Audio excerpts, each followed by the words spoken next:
지금 이 자리에 예배를 드리러 오신 모든 분들을 주님의 이름으로 환영하고 축복합니다. 우리 함께 이 시간 기도하겠습니다.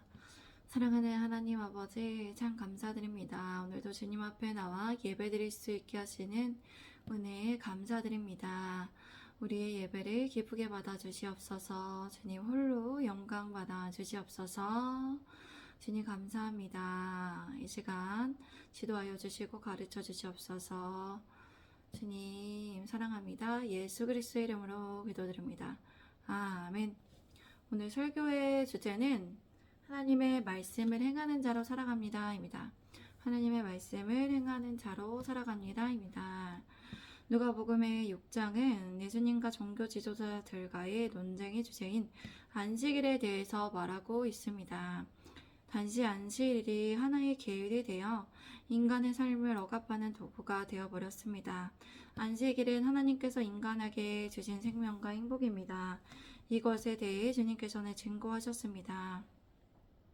그리고 12제자를 택하기 위해 예수님께서 밤이 새도록 기도하셨습니다. 또한 6장에서는 예수님의 평지수훈의 말씀을 기록하였습니다. 제가 1절에서 5절까지 말씀을 읽겠습니다. 안식일에 예수께서 밀밭 사이로 지나가실 때 제자들이 이삭을 잘라 손으로 비비어 먹으니 어떤 바리새인들이 말하되 어찌하여 안식일에 하지 못할 일을 하느냐. 예수께서 대답하여 이르시되 다윗이 자기 및 자기와 함께한 자들이 시장할 때 한 일을 잊지 못하였느냐. 그가 하나님의 전에 들어가서 다만 제사장 외에는 먹어서는 안 되는 진설병을 먹고 함께한 자들에게도 주지 아니하였느냐. 또 이르시되 인자는 안식일의 주인이니라 하시더라. 안식일에 예수님께서는 밀밭 사이로 지나가셨습니다. 이때 제자들은 이삭을 잘라 손으로 비벼서 먹었습니다. 어떤 바리새파 사람들은 말했습니다. 당신들은 어찌하여 안식일에 하지 못할 일을 합니까? 이렇게 바리새파 사람들은 안식일의 규례에 얽매여서 예수님의 제자들이 왜 밀밭 사이에서 안식일에 하지 못할 일인 굳이 밀을 먹었는지를 생각하고 헤아리지 못하고 이렇게 비판을 했습니다. 주님께서는 이렇게 대답하셨습니다. 다윗과 그 일행들이 굶주렸을 때에 한 일을 잃지 못하였느냐. 그가 하나님의 집에 들어가서 제사장 외에는 먹어서는 안 되는 질설병을 먹고 함께 그 일행들에게도 나눠주지 않았느냐. 다윗은 당시에 굉장히 사울에게 쫓겨서 배가 굉장히 고팠고 먹을 것이 없어서 굶주렸을 때 제사장 외에는 먹어서는 안 되는 그런 율법을 어겼어도 그 신설병을 먹고 이렇게 일행들에게 나눠주면서 그 굶주림을 해결했습니다. 하나님께서는 이것을 하나님의 자비로우심으로 용서해 주셨다는 것입니다. 그렇기에 우리가 율법에만 우리가 생각하지 않고 하나님께서 율법을 제정하는 목적이 있고 또 하나님의 성품이 자비와 사랑이 하나님이라시라는 것을 잊지 않고 살아가야 합니다. 그리고 예수님께서 이렇게 말씀하셨습니다. 인자는 안식일의 주인이니라.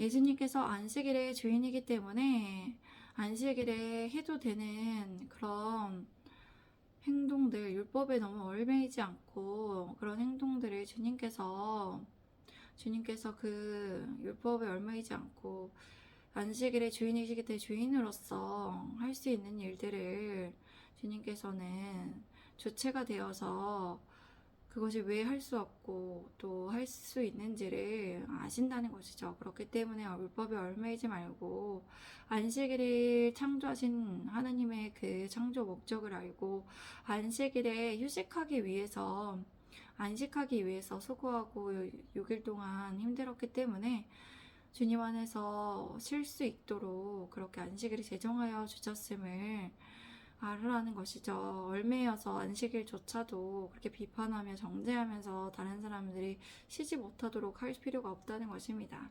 제가 6절에서 10절까지의 말씀을 읽겠습니다.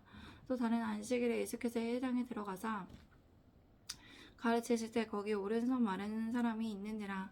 서기관과 바리새인들이 예수를 고발할 증거를 찾으려 하여 안식일에 병을 고치시는가 엿보니 예수께서 그들의 생각을 아시고 손 마른 사람에게 이르시되 일어나 한가운데 서라. 선을 행하는 것과 악을 행하는 것 생명을 구하는 것, 죽이는 건 어느 것이 옳으냐 하시며 무리를 둘러보시고 그 사람에게 이르시되 내 손을 내밀라 하시니 그가 그리하매 그 손이 회복된지라. 또 다른 안식일에 주님께서는 회당에 들어가서 가르치셨습니다. 거기에는 오른손 마른 사람이 있었습니다. 서기관과 바리새인들은 예수님을 고발할 증거를 찾으려고 안식일에 병을 고치는가를 엿보고 있었습니다. 주님께서는 그들의 생각을 아셨습니다. 그리고 손 마른 사람에게 말씀하셨습니다. 일어나 한가운데 서라. 그래서 그는 일어나 섰습니다.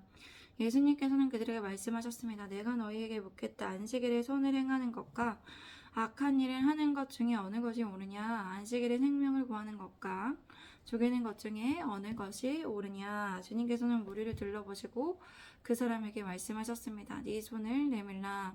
그는 그렇게 하였고 그 손이 회복되었습니다. 이처럼 선을 행하는 것, 사람을 살리는 것이 중요하다는 것이죠. 안식일에도 하지 말 것을 하나님께서 제정하신 이유가 있지만 그래도 하나님께서 선하신 하나님이시고 생명을 소중하게 여기는 하나님이시기 때문에 우리가 안식일에 못할 일을 그렇게 열매여서 가장 더 중요하고 우선시 되는 일들을 우리가 그런 것들을 무시하면 안 된다는 것입니다. 우리 함께 11절에서 16절까지 말씀을 읽겠습니다. 그들은 노기가 가득하여 예수를 어떻게 할까 하고 서로 의논하니라. 이때 예수께서 기도하시러 산으로 가사 밤이 새도록 하나님께 기도하시고 밝음에 그 제자들을 부르사 그 중에서 12를 택하여 사도라 칭하셨으니 곧 베드로라고도 이름을 주신 시몬과 그의 동생 안드레와 야고보와 요한과 빌립과 바돌레메와 마테와 도마와 알페오의 아들 야고보와 실롯이라는 시몬과 야고보의 아들 유다와 예수를 파는 자들 가룟 유다라. 그들은 화가 잔뜩 나서 주님을 어떻게 할까 의논하였습니다. 이때 주님께서 기도하시러 산으로 가셨습니다. 주님께서는 밤이 새도록 하나님께 기도하셨습니다. 굉장히 중요한 문제에 대해서 예수님께서 이렇게 밤새도록 기도할 수밖에 없었습니다. 그 이유는 제자들을 택하셔야 되기 때문이었습니다. 날이 밝자 제자들을 부르셨고 그 중에서 12를 택하셨고 그들을 사도로 부르셨습니다. 사도란 특별한 사명을 주어 파송받은 사람을 말합니다. 그러므로 하나님의 나라를 사람들에게 선포할 자에게 붙여졌던 명칭입니다. 그들은 곧 베드로와 이름을 주신 시몬과 그의 동생 안드레와 야고보와 요한과 빌립과 바돌로메와 마테와 도마와 알페오의 아들 야고보와 셀롯이란 시몬과 야고보의 아들 유다와 예수를 파는 자 될 가룟 유다였습니다. 주님께서 12제자를 부르셨죠. 제가 17절에서 19절까지 읽겠습니다. 예수께서 그들과 함께 내려와서 평지에 서시니 그 제자의 많은 무리와 예수의 말씀도 듣고 병 고침을 받으려고 유대 사방과 예루살렘과 두로와 시돈의 해안으로부터 온 많은 백성도 있더라. 더러운 귀신에게 고난받는 자들도 고침을 받은지라. 온 무리가 예수를 만지려고 힘쓰니 이는 능력이 예수께로부터 나와서 모든 사람을 낫게 함이로라. 주님께서는 그들과 함께 산에서 내려오셔서 평지에서 일어나셔서 말씀을 전하셨습니다. 주님의 제자와 많은 예수님의 말씀을 듣고 병 고침을 받았습니다. 그 모인 무리들은 유대 사방과 예루살렘과 두로와 시돈과 해안으로부터 온 많은 백성들이었습니다. 그리고 더러운 귀신에게 고난받는 자들도 고침을 받았습니다. 많은 무리는 예수님을 만지려고 힘썼습니다. 오늘날에 우리는 의학적으로도 고칠 수 있기 때문에 이렇게 가난하고 우리가 궁핍하지 않기 때문에 예수님께 나아가 굳이 이렇게 치유하여 달라는 그런 기도를 많이 하지 않을 수도 있는데 이때는 굉장히 예수님만이 치유하실 수 있는 분이셨고 그렇기 때문에 굉장히 먼 거리를 머리에서 예수님께 찾아와서 많은 사람들이 예수님을 그렇게 만지려고 애쓴 이유가 그들이 고침을 받고 나음을 받기 필사적일 수밖에 없었다는 것입니다. 그 이유가 이제 예수님께서 능력이 나와서 모든 사람을 낫게 하였기 때문이죠. 그렇기 때문에 우리가 예수님 앞에 우리가 낫지 않은 불치병조차도 예수님 앞에 나올 수 있음을 믿고 우리가 주님께 기도하고 또 주님 안에서 쉬면서 고침을 받아야 한다는 것입니다. 우리 함께 20절에서 25절까지 말씀 읽겠습니다. 예수께서 눈을 들어 제자들을 보시고 이르시되 너희 가난한 자는 복이 있나니 하나님의 나라가 너희 것이며 지금 줄인 자는 복이 있나니 너희가 배부름을 얻을 것이며 지금 우는 자는 복이 있나니 너희가 웃을 것이며 인자로 말미암아 사람들이 너희를 미워하며 멀리하고 욕하고 너희 이름을 악하다 하여 버릴 때에는 너희에게 복이 있도다. 그날에 기뻐하고 뛰놀라 하늘에서 너희 상이 큼이라. 그들의 조상들이 선지자들에게 이와 같이 하였느니라. 그러나 화 있을진저 너희 부유한 자여 너희는 너희의 위로를 이미 받았도다. 화 있을진저 너희 지금 배부른 자여 너희는 주리리로다. 화 있을진저 너희 지금 웃는 자여 너희가 애통하며 울리로다. 주님께서는 눈을 들어 제자들을 보시고 말씀하셨습니다. 너희 가난한 자는 복이 있다. 하나님의 나라가 너희의 것이다. 지금 줄인 자는 복이 있다. 너희가 배부름을 얻을 것이다. 지금 우는 자는 복이 있다. 너희가 웃을 것이다. 여기에서 줄인 자는 육체적으로 굶주린 자를 말합니다. 이들이 현재에는 고통을 당하지만 신실하신 하나님께서 그들을 배부르게 하실 것입니다. 여기에서 우는 자란 하나님과 하나님의 말씀을 인정하고 거기에 미치지 못하는 자신의 처지를 돌아보는 겸손한 자세를 말합니다. 그들은 죄를 자복하며 울게 다시 웃게 된다는 것입니다. 인자로 말미암아 사람들이 너희를 미워하고 멀리하고 욕하고 너희 이름을 악하다 하며 밀쳐내도 너희에게 복이 있다. 그날에 너희가 기뻐하고 뛰노나 하늘에서는 너희의 상이 크다. 그들의 조상들이 애원자들의 이와 같이 행하였다. 그러나 너희 부유한 사람들은 화가 있다. 너희는 너희의 위로를 이미 받았다. 너희 지금 배부른 자여 화가 있다. 너희는 굶주리게 될 것이기 때문이다. 너희 지금 웃는 자여 너희가 애통하며 울게 될 것이다.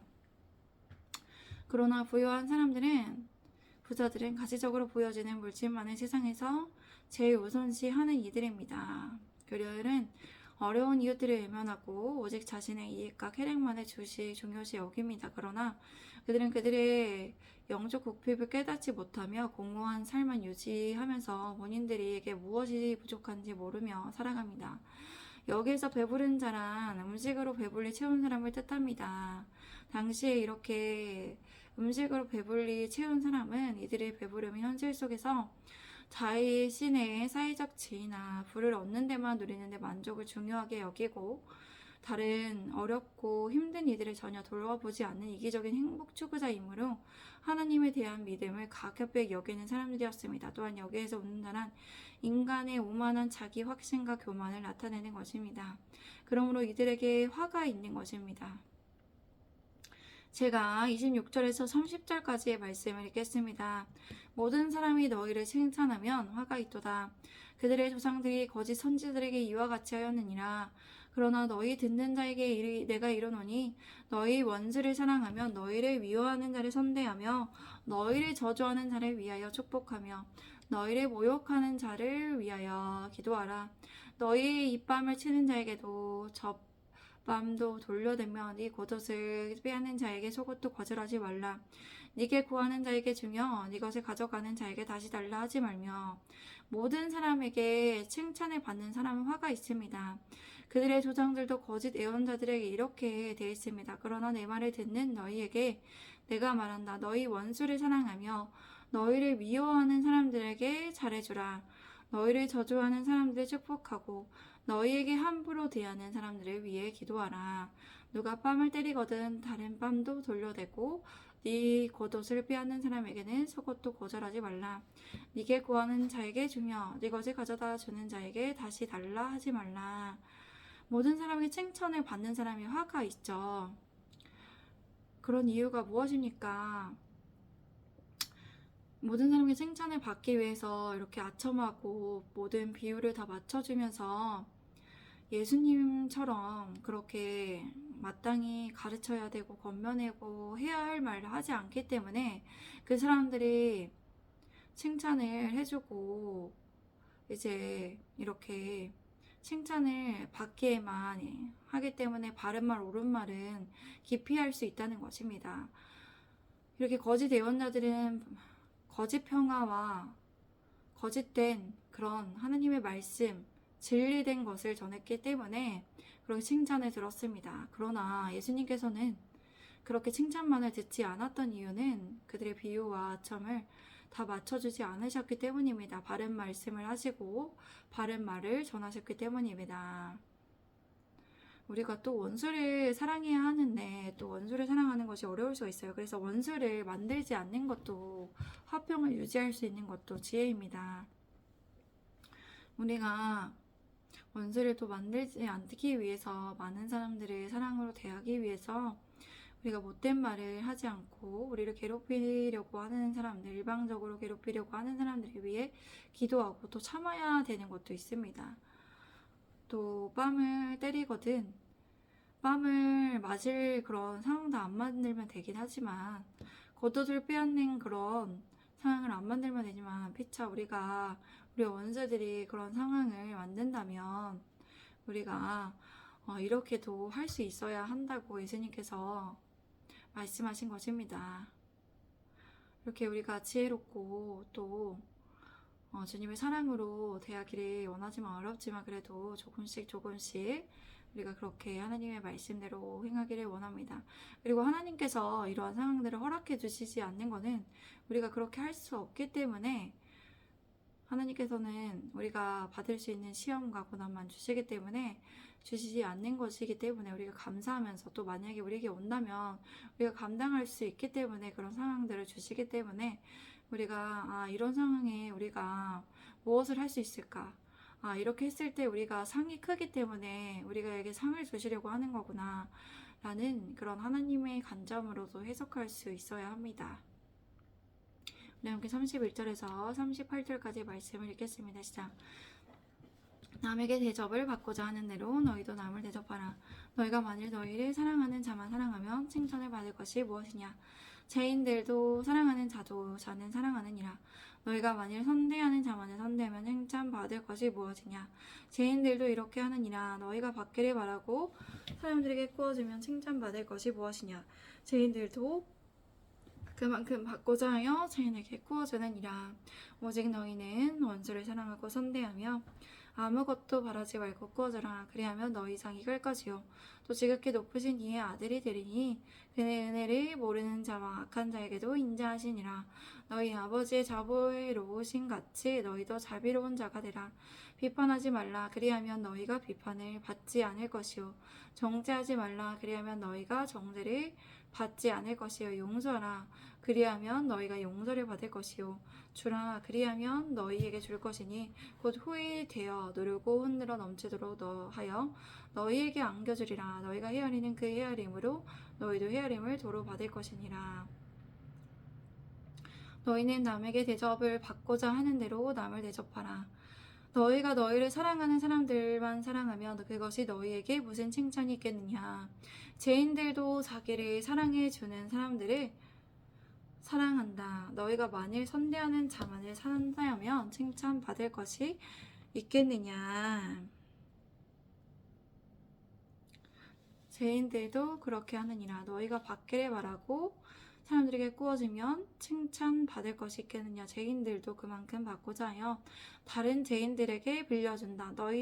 오직 너희는 원수를 사랑하고 좋게 대해주고 아무것도 바라지 말고 구워주라. 그리하면 너희 상이 클 것이다. 또 지극히 높으신 이의 아들이 될 것이다. 하느님께서는 은혜를 모르는 자와 악한 자에게도 인자하시니라. 너희 아버지의 자비로우신 같이 너희도 자비로운 자가 되라. 우리도 하나님의 그 자비로우심을 닮아야 합니다. 우리가 사랑하는 사람만 그렇게 잘 대해주는 것이 아니라 모든 사람들에게 정말 똑같은 하나님의 자비로우심으로 대할 수 있어야 합니다. 그렇게 되기를 우리가 결단을 해봅니다. 비판하지 말라. 그리하면 너희가 비판을 받지 않을 것이다. 정죄하지 말라. 그리하면 너희가 죄를 받지 않을 것이다. 용서하라. 그리하면 너희가 용서를 받을 것이다. 주라. 그리하면 너희에게 줄 것이다. 넘치도록 후하게 되어서 넘치도록 너희에게 안겨주리라. 너희가 헤아리는 그 헤아림으로 너희도 헤아림으로 그 헤아림은 너희도 헤아림을 받을 것이다 라는 것입니다. 우리가 헤아릴 수 있어야 합니다. 다른 사람이 우리에게 주는 어떠한 불편함과 우리에게 주는 어떠한 이제 잘못된 행동들로 인하여서 우리가 화가 나게 하고 불편하게 하는 것들로 인해 우리가 어려울 수 있지만 그 사람들을 헤아릴 수 있어야 하고, 또 그렇게 헤아릴 때 우리가 그 헤아림으로 우리가 헤아림을 받을 수 있습니다. 우리가 용서를 또 해줄 때도 용서를 받을 수 있습니다. 또 정죄하지 않아야 하고, 그렇게 했을 때 우리가 서로 또 죄를 받지 않고 비판을 받지 않고 살아갈 수 있기 때문에 우리도 그런 자가 되어야 합니다. 우리가 먼저 대접받고자 하는 대로 우리도 비판받지 않고 싶어하고 정죄받지 않게 하고, 우리도 용서받기 원하고, 또 우리가 받기를 원하는 것처럼, 또 우리가 헤아리기를 원하는 것처럼 우리도 그 사람들의 헤아림을 그 사람들을 헤아릴 수 있어야 합니다. 제가 39절에서 41절까지의 말씀을 읽겠습니다. 비로 말씀하시되 맹인이 맹인을 인도할 수 있느냐? 소리다 구덩이에 빠지지 아니하겠느냐? 제자가 그 선생보다 높지 못하나 무릇 온전하게 된 자는 그 선생과 같으리라. 어찌하여 형제의 눈 속에 있는 티는 보고 내 눈 속에 있는 들보는 깨닫지 못하느냐? 너는 내 눈 속에 있는 들보를 보지 못하면서 어찌하여 형제에게 말하기를 형제여 나로 네 눈 속에 있는 티를 빼게 하라 할 수 있느냐? 외식하는 자여 먼저 네 눈 속에서 들보를 빼라. 그 후에 네가 밝게 보고 형제의 눈 속에 있는 티를 빼리라.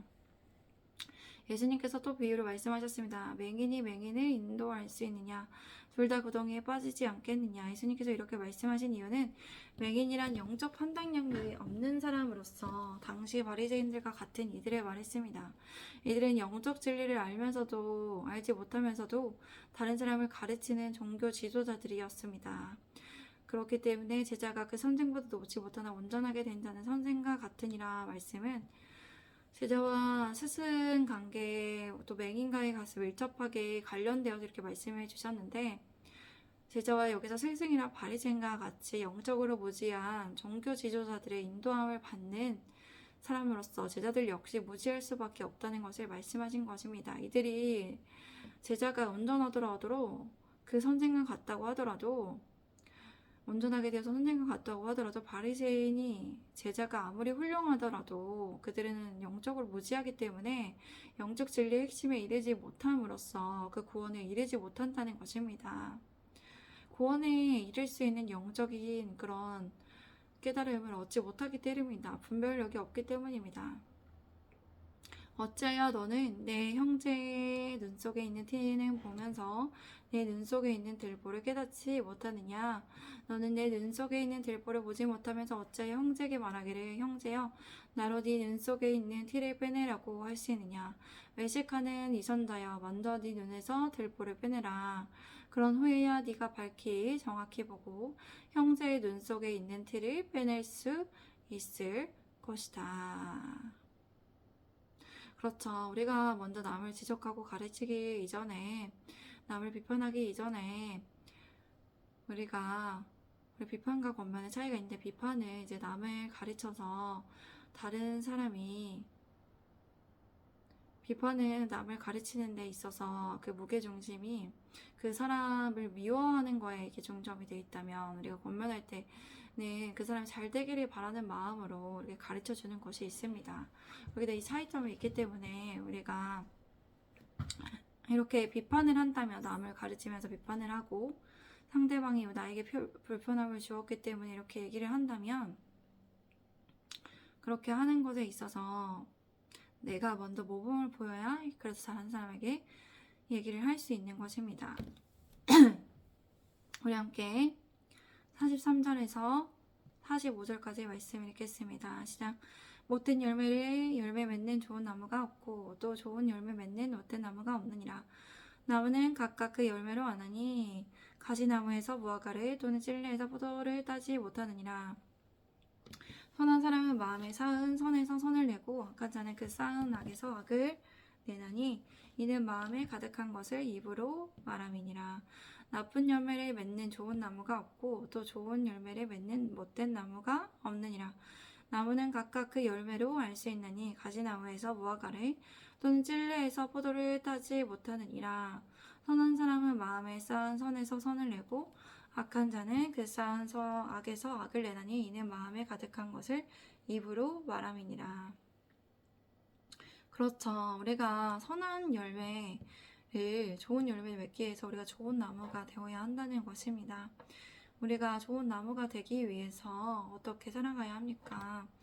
좋은 나무가 되기 위해서 우리 성령님을 우리 마음속에 모시고 우리가 성령님 안에서 우리가 주님의 말씀으로 채워져서 좋은 나무가 되어야 합니다. 주님의 말씀에 세워져서 우리 주님의 말씀으로 우리가 세워지는 그 나무가 되어야 한다는 것입니다. 우리 자양분이 이 나무가 공급되어질 때 어떤 것으로 우리가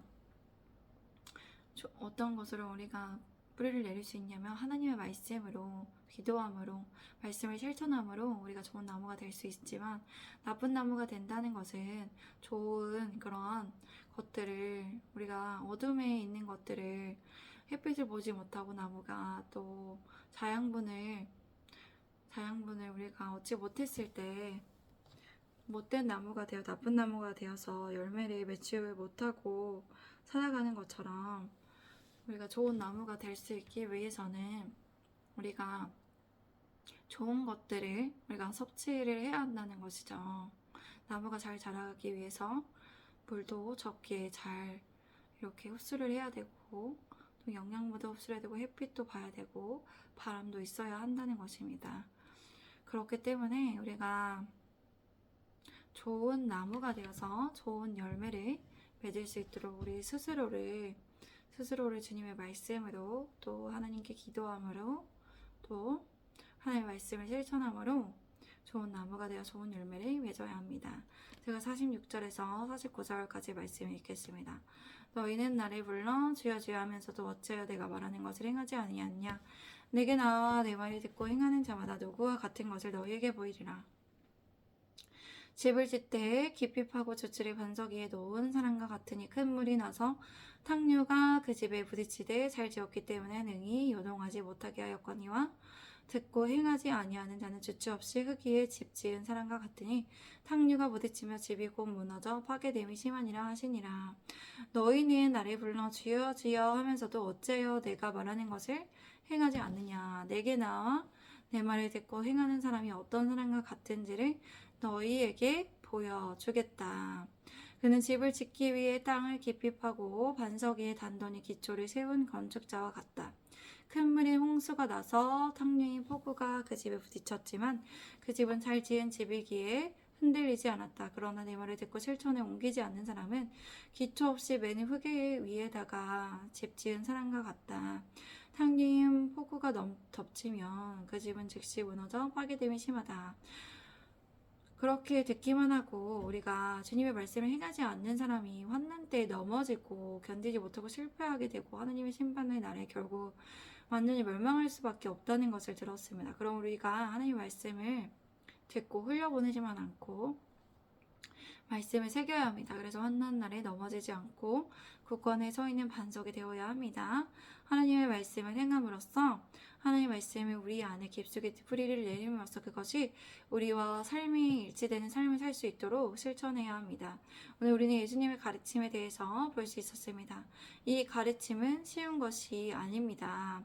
그러나 이 말씀에 우리 말씀 우리에게 축복의 동로가 된다는 것을 기억해야 합니다. 주님의 말씀을 지키는 자는 복이 있습니다. 이 말씀을 다 지키기가 어렵다고 이걸 어떻게 다 해야 하고 그냥 흘려보내는 것이 아니라 하나님의 말씀을 우리가 지키고 우리가 살아갈 때 우리가 고난 가운데 어려움을 만났을 때도 우리가 아무것도 할 수 없이 그냥 당하는 것이 아니라 우리 말씀이 있기 때문에 영적 전쟁에서 우리가 승리할 수 있습니다. 마귀가 사탄이 우리를 무너뜨리려고 해도 하나님의 말씀이 우리를 지켜주기 때문에 모든 시험에서 환난에서 이겨낼 수 있고 하나님의 말씀으로 승리할 수 있죠. 그러므로 우리가 하나님의 말씀으로 행하는 자가 되어야 합니다.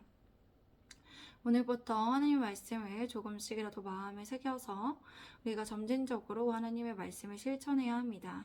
그 말씀이 그래서 어느새 말씀이 뿌리를 내려 단단해져서 우리의 것이 될 수 있죠. 그 말씀을 행하는 것에 어려움이 없이 또 그렇게 이렇게 점점 조금씩 했을 때 자연스럽게 행할 수 있는 자신을 발견하게 될 것입니다. 완전하게 할 수 없다면 지금 천천히 조금씩 매일 성장해 나아가면 하나님의 말씀을 지켜 행할 수 있습니다. 우리 예수님의 제자된 교회 성도분들이 하나님의 말씀을 듣고 그저 흘려보내는 것이 아니라 말씀을 가르쳐 지켜 행하시는 예수님의 제자로 살아가시기를 바랍니다. 우리 함께 이 시간 기도하겠습니다. 사랑하는 주님 참 감사드립니다. 오늘도 주님 앞에 나와 예배드릴 수 있게 하심이 감사합니다. 우리 예수님의 제자된 교회가 정말 하나님의 말씀으로 세워지게 하시고 하나님의 말씀을 듣기만 하지 않고 듣고 마음에 새겨 뿌리를 내려 그 말씀을 행하는 자가 되게 하시고 말씀으로 지켜 또 어렵고 환난 때에도 그 말씀으로 이겨내고 승리할 수 있도록 주님 도와주시고 우리를 이끌어 주시옵소서. 우리와 함께하여 주시옵소서. 주님의 은혜에 감사하며 우리가 주님의 뜻에 따라 살아갑니다.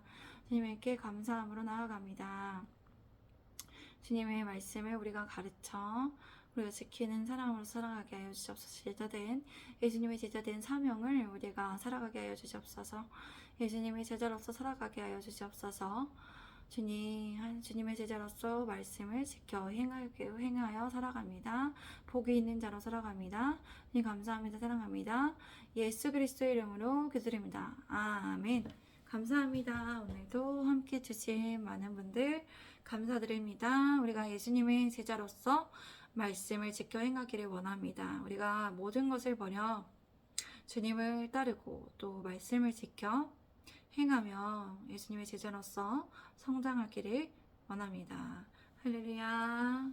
아멘.